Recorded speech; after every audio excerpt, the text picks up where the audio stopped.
ಎಲ್ರಿಗೂ ನಮಸ್ಕಾರ. ಪುಷ್ಪಾ ಶೆಟ್ಟಿಸ್ ಕುಕಿಂಗ್ ಡೈರಿಗೆ ಸ್ವಾಗತ. ನಾನಿವತ್ತು ಒಂದು ಸುಟ್ಟ ಬದನೆಕಾಯಿಯ ಚಟ್ನಿಯನ್ನು ಮಾಡೋಣ ಅಂತಿದ್ದೀನಿ.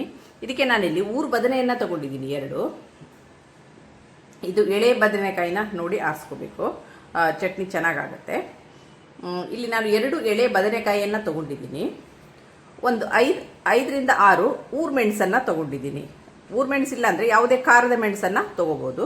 ರುಚಿಗೆ ತಕ್ಕಷ್ಟು ಉಪ್ಪು, ಹುಣಸೆಹಣ್ಣು, ಒಂದು 5 ಎಸ್ಲು ಬೆಳ್ಳುಳ್ಳಿ, ಒಂದು ಅರ್ಧ ಕಪ್ಪು ತೆಂಗಿನಕಾಯಿ ತುರಿನ ತೊಗೊಂಡಿದ್ದೀನಿ. ಈಗ ಈ ಬದನೆಕಾಯಿನ ಸ್ವಲ್ಪ ಬೆಂಕಿನಲ್ಲಿ ಸುಟ್ಕೊಂಡು ಬರಬೇಕು. ಈಗ ಇದನ್ನು ಸುಟ್ಟು ತೊಗೊಂಡು ಬರೋಣ. ನಂತರ ಚಟ್ನಿಯನ್ನು ಮಾಡುವ ವಿಧಾನವನ್ನು ನೋಡೋಣ. ಈಗ ನಾನು ತಗೊಂಡಂಥ ಬದನೆಕಾಯಿನ ಕ್ಲೀನಾಗಿ ಬೆಂಕಿಯಲ್ಲಿಟ್ಟು ಸುಡ್ತಾ ಇದ್ದೀನಿ. ಈಗ ಇದು ಕ್ಲೀನಾಗಿ ಬೆಂಕಿಯಲ್ಲಿ ಸುಟ್ಟು ತೊಗೊಂಬರೋಣ. ವೀಕ್ಷಕರೇ, ಇದೀಗ ಬದನೆಕಾಯಿ ಆಗಿದೆ, ಚೆನ್ನಾಗಿ ಬೆಂದಿದೆ. ಸ್ಪೂನನ್ನು ಹಾಕಿದರೆ ಇದು ಒಳಗೆ ಹೋಗಬೇಕು. ಈ ಹಂತದಲ್ಲಿ ಇದು ಬೆಂದಿದೆ ಅಂತ ಅರ್ಥ. ಈಗ ಇದನ್ನು ಸ್ವಲ್ಪ ತಡಿಯಕ್ಕೆ ಬಿಡೋಣ. ನಾವು ಬೇರೆ ಸಾಮಗ್ರಿಗಳನ್ನೆಲ್ಲ ನಾವು ರೆಡಿ ಮಾಡಿ ಇಟ್ಕೊಂಡಿದ್ರೆ ಈಗ ಚಟ್ನಿಯನ್ನು ನುಣ್ಣಿಗೆ ರುಬ್ಕೊಂಡು ಬರೋಣ. ಈಗ ಬದನೆಕಾಯಿ ಸ್ವಲ್ಪ ತಣಿಲಿ. ಗ್ಯಾಸನ್ನು ಆಫ್ ಮಾಡ್ತಾ ಇದ್ದೀನಿ. ಈಗ ಮಿಕ್ಸರ್ಗೆ ಉಪ್ಪನ್ನು ಸೇರಿಸ್ತಾ ಇದ್ದೀನಿ. ಹಸಿರು ಮೆಣಸಿನಕಾಯಿ, ಬೆಳ್ಳುಳ್ಳಿ, ಹುಣಸೆಹಣ್ಣು. ನಾನಿಲ್ಲಿ ಒಂದು 3 ಹುಣಸೆ ಬೀಜದಷ್ಟು ಹುಣಸೆಹಣ್ಣನ್ನು ತೊಗೊಂಡಿದ್ದೀನಿ. ನಿಮಗೆ ಹುಳಿ ಎಷ್ಟು ಬೇಕೋ ಅಷ್ಟನ್ನು ತಗೊಳ್ಳಿ. ಈಗ ತೊಗೊಂಡಂಥ ತೆಂಗಿನಕಾಯಿ ತುರಿನ ಸೇರಿಸ್ತಾ ಇದ್ದೀನಿ. ಇದನ್ನು ಸ್ವಲ್ಪ ರುಬ್ಕೊಂಡು ಬರೋಣ. ನಂತರ ಬದನೆಕಾಯಿ ಹಾಕಿ ರುಬ್ಬುವಂಥದ್ದು. ಈಗ ಇದನ್ನು ರುಬ್ಬೋಣ.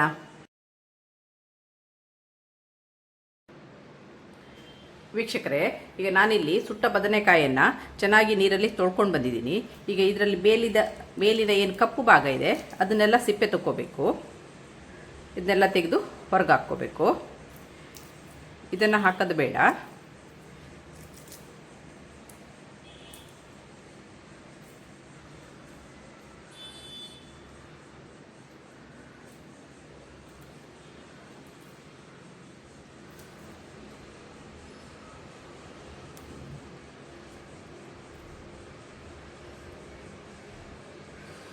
ನೋಡಿ, ಈ ಥರ ಈ ಕಪ್ಪು ಭಾಗ ಏನಿದೆ ಇದನ್ನೆಲ್ಲ, ಈ ಸಿಪ್ಪೆನೆಲ್ಲ ತೆಗೆದು ಹೊರಗೆ ಹಾಕ್ಕೋಬೇಕು. ಇದನ್ನು ಯೂಸ್ ಮಾಡೋದು ಬೇಡ, ಚಟ್ನಿ ಕಪ್ಪಾಗುತ್ತೆ.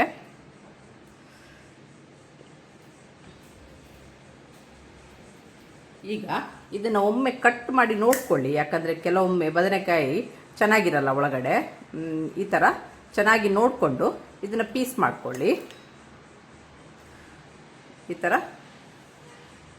ಪೀಸ್ ಮಾಡ್ಕೊಳ್ಳಿ.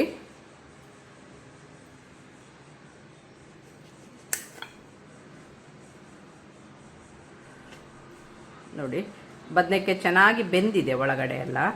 ನೋಡಿ, ಈ ಥರ ಸಣ್ಣಗೆ ಹೆಚ್ಕೋಬೇಕು. ಆವಾಗ ಒಳಗಡೆ ಏನಾದರೂ ಹುಳುಗಳು ಇದ್ದರೆ ಕಾಣುತ್ತೆ.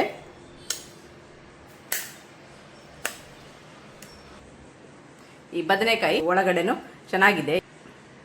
ಈಗ ಇದು ಚಟ್ನಿಗೆ ಹಾಕಲಿಕ್ಕೆ ರೆಡಿಯಾಗಿದೆ. ಇದು ಸ್ವಲ್ಪ ತಣ್ಣಗಾಗಲಿ.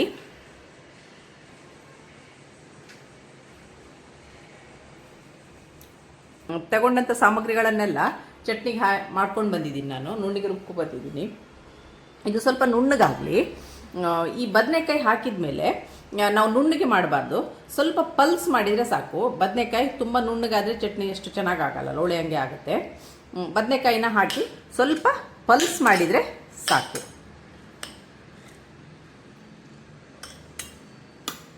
ಬೇಕಾದರೆ ಕೊತ್ತಂಬರಿ ಸೊಪ್ಪೆಲ್ಲ ಹಾಕ್ಬೋದು. ನಾನಿಲ್ಲಿ ಯಾವುದನ್ನು ಉಪಯೋಗಿಸ್ತಾ ಇಲ್ಲ. ಟಿಪಿಕಲ್ ಆಗಿ ನಮ್ಮ ಊರ ಕಡೆ ಹೇಗೆ ಬದನೆಕಾಯಿ ಸುಟ್ಟ ಚಟ್ನಿಯನ್ನು ಮಾಡ್ತಾರೆ ಅದೇ ಥರದಲ್ಲಿ ಮಾಡ್ತಾ ಇದ್ದೀನಿ. ಈಗ ಇದನ್ನು ಸ್ವಲ್ಪ ಪಲ್ಸ್ ಮಾಡ್ಕೊಂಡು ಬರೋಣ.